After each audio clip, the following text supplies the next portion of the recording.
ধন্যবাদ জানাচ্ছি। আপনারা দীর্ঘ সময় অপেক্ষা করেছেন আজকের আমাদের এই সংবাদ সম্মেলনের জন্য।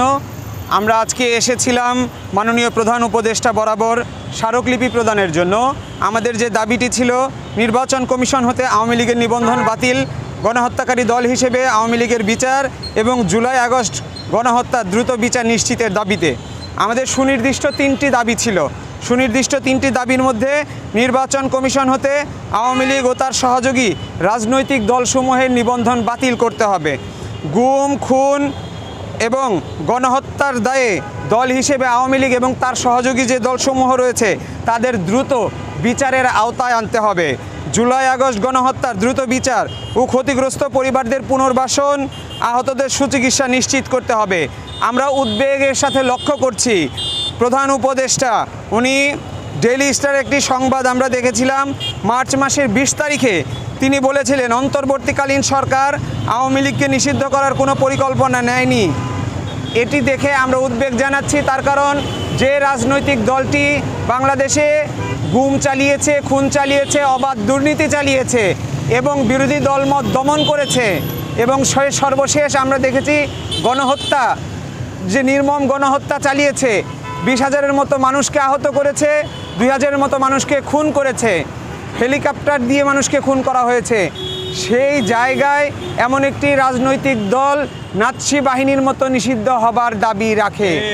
অতএব নাৎসি বাহিনী যেমন নিষিদ্ধ হয়েছে আওয়ামী লীগকেও নিষিদ্ধ করতে হবে।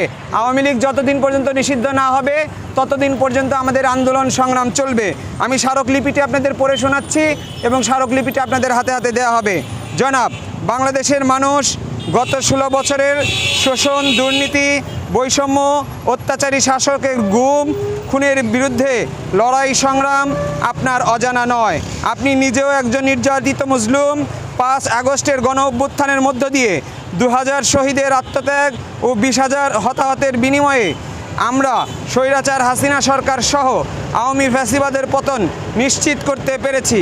কিন্তু হতাশার সঙ্গে লক্ষ্য করছি যে দলটি দীর্ঘ 16 বছর বিরোধী মতের দমন পীড়ন, গুম খুনের মধ্য দিয়ে ক্ষমতায় টিকে থেকে অবশেষে একটি নারকীয় গণহত্যা সংগঠিত করে গণ অভ্যুত্থানের মুখে পালিয়ে যেতে বাধ্য হয়েছে।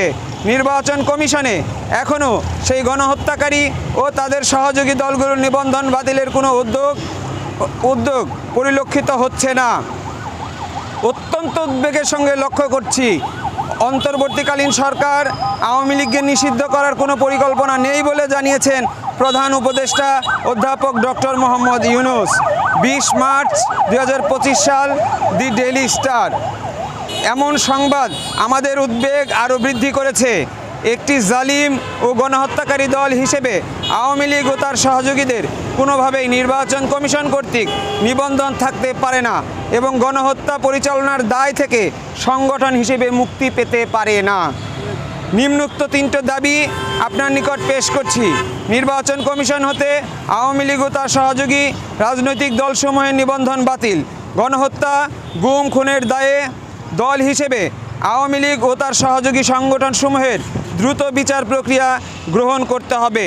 জুলাই আগস্ট গণহত্যার দ্রুত বিচার ও ক্ষতিগ্রস্ত শহীদ পরিবারের পুনর্বাসন, আহতদের সুচিকিৎসা নিশ্চিত করতে হবে।